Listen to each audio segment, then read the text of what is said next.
Hi, today I'm going to do a heat-resistant, sweat-proof makeup. So this is a look you can wear on a very hot summer's day, especially in the city when you kind of really want to wear makeup, probably because you're working, but it's just so hot and it's hard to hold on to makeup.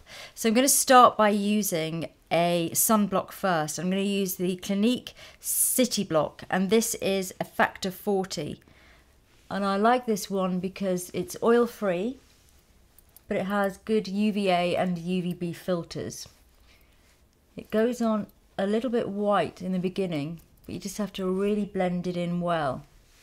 And because my skin is pretty much combination, especially in hot weather in the summer, I wouldn't personally use any heavy moisturizers or creams. This sunblock kind of ticks off a lot of boxes because it's got antioxidants in, but it also has protection. So for me, it's enough moisturization and it's got enough protection.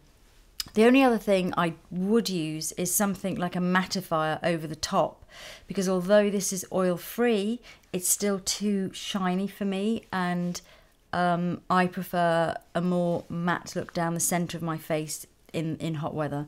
So I'm going to use the Decléor mattifying moisturizer. I'm not going to use it all over. I'm just going to use it either side of my nose, my chin and my forehead. And again, really thin layers, well blended. I think as soon as you start putting too much moisturizer, too much sunblock, too much primer and everything piled on top, it's a recipe for disaster. You want very, very thin layers, well blended and well sort of smoothed into the skin so that everything's in synergy with the skin. It's not sitting on top and building up. Next, onto foundation. And if you're used to wearing foundation, then even in hot weather, obviously you don't want to go without it. So I recommend using a more long-lasting one. A good one is Double Wear Light, because it's not too heavy, but I find it to be amazingly long-lasting. I'm using shade number 2. So I'm just going to really blend this in well and just apply it where you need it. And the secret, once again, is really blending a thin layer in. You don't want a lot of foundation sitting on top of the skin. And with these long-lasting formulations, just blend the right amount in. So if you just use a little bit extra in the areas where you need it and less where you don't. So that's the foundation done. And with the long-lasting ones, you can really feel them setting. And that's pretty much feels set to me now. So I'm going to go on to concealer. I'm going to use the long-lasting concealer by Lancome. And lots of brands do them. In fact, the Double Wear, Estée Lauder Double Wear also have a really good long-lasting concealer, as do cheaper brands like Revlon and Collection 2000. The long-lasting formulations tend to be a little bit more drying, so if you do have very dry skin, you'll have to compensate by using a moisturizer first that gives you that hydration that you need and that moisturization. And then once you use the products, you'll find that, for me, for example, I find that I never need to use powder over this particular foundation because it's so long lasting and it sets to quite a matte finish. It's matte enough for me. So I skip powder. And use a little bit more concealer around my mouth area and chin. For eyes, the easiest way to do melt-proof makeup is to use a long-lasting cream shadow. So something like Maybelline's 24-hour colour tattoo is really good. And lots of brands make these. You can also get away without using a primer because they really set. I mean, they act almost like a primer. You can either use them as a base, or you can just use them on their own, which is obviously really quick and easy because you just apply with fingers. I like this colour because it's a really pretty kind of minky, lilac-y colour. It's quite a nice summer colour. Really nice with brown eyes. They also do a lovely bronze shade which would look amazing with blue eyes. And if you want to build up the colour and make it more intense, then I suggest using a brush to blend those edges before it sets. You can feel it setting, like all of these long-lasting formulations and waterproof formulations. They really set quite well. Now, if you feel like you need more definition on your eyes and you want to use a pencil, then there are so many great fully waterproof pencils around that are also nice and soft and quite blendable. I'm going to use this one by Australian brand Miraness, and this is almost like a khaki colour. It's a really beautiful colour. And this is their 27-hour waterproof pencil, which I've actually used on shoots and things, and I think it's pretty good. So I'm taking it all along the lash line. I'm also going to use this dotted underneath and into my waterline because it's such a good waterproof pencil. It'll stay put. And then quickly before it sets, blend with a cotton bud. Top and bottom, just to soften that off. So we've got the definition, but it's a nice summer's look, so it's not going to be too hard. And I think using sort of slightly lighter colours, whether it be khakis or kind of pretty purples and things, instead of black, just gives a much lighter feel around the eyes. Before I apply mascara, I'm going to give my eyelashes a really good curl. For my mascara, I'm using the Urban Decay Cannonball Waterproof Mascara, and this is a very, very good one. I know I often use the Giorgio Armani one, but this is quite a lot more reasonably priced, and it's still very good. You definitely need to use a waterproof mascara, or at least a water-resistant mascara, which another really good one for the water-resistant is the Ico Black Magic. Because if you don't, and you're in a humid country, you're going to have mascara flaking off, making a mess of your concealer, and just generally melting and looking awful in no time. So I'm going to put plenty of this on because once this sets, it really doesn't come off.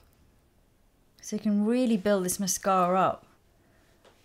Get a nice lashy look. So onto brows, and for brows I wouldn't bother with sort of powders or regular pencils. You want something that is waterproof if you're going to be in very humid conditions, and my favourite ones are the Suki Waterproof Brow Pen, which I've used before, and the MàkeUp Forever Waterproof Gel. Both of them are really, really good. I'm going to use the Suki. I'm just going to add some strokes, and once this dries, it really is going nowhere. On my cheeks, I'm going to use Daniel Sandler's Waterproof Bronzer and Waterproof Blusher. I'm going to use the real corally shade. I'm going to start by using the bronzer. I'm not going to apply it with fingers though, because the base that I have on, the very long-lasting double wear light base, is quite matte. So I think if I start trying to blend that in with fingers, it's going to get a little bit intense and maybe a little bit blotchy. So instead, I'm going to use it with a brush. Just using a regular kind of blusher brush, really. So just bringing the bronzer gently onto my cheekbones. So I'm not doing anything too sculptural, just keeping it quite soft. Adding a little bit of colour, a little bit of bronze around the hairline, temples, a little bit onto my neck, touch centre of my nose.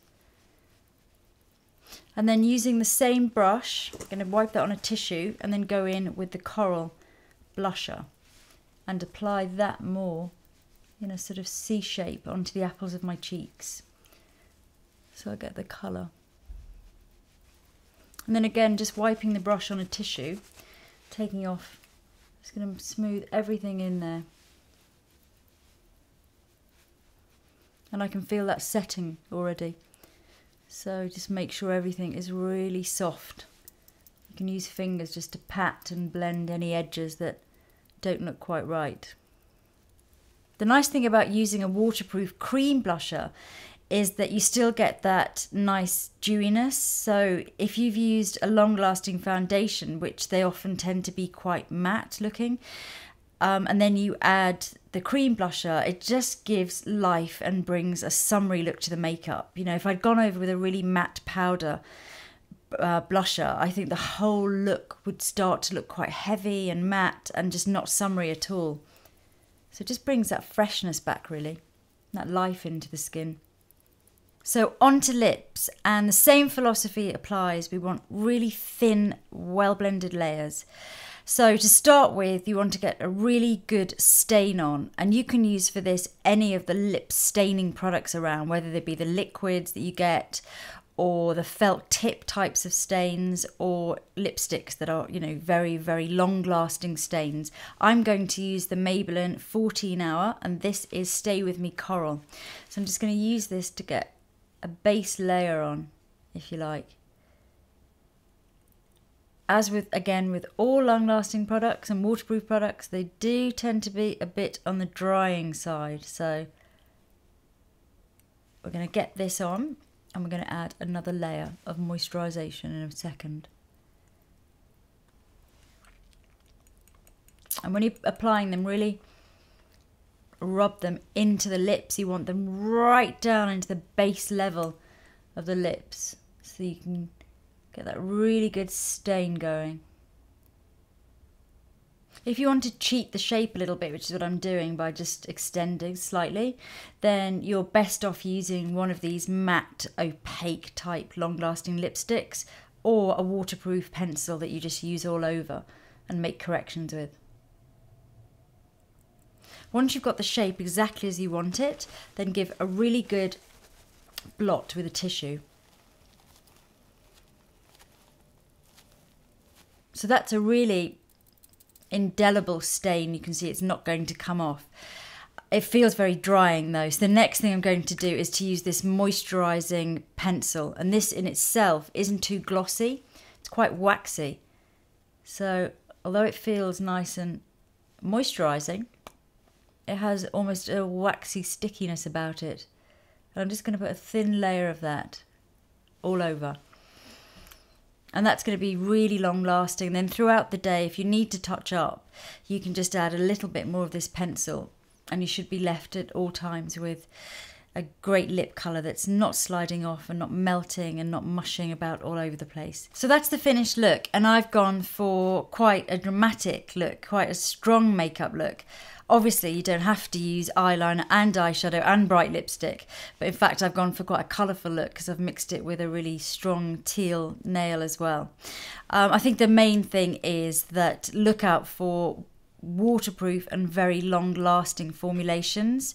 Do bear in mind that they are more drying than usual formulations, so you may have to compensate either by applying more moisturiser beforehand or applying less powder than you would normally.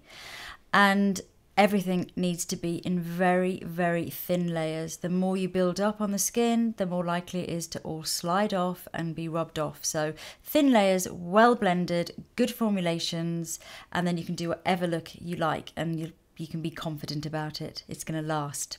So I hope you like the look, and I'll see you soon.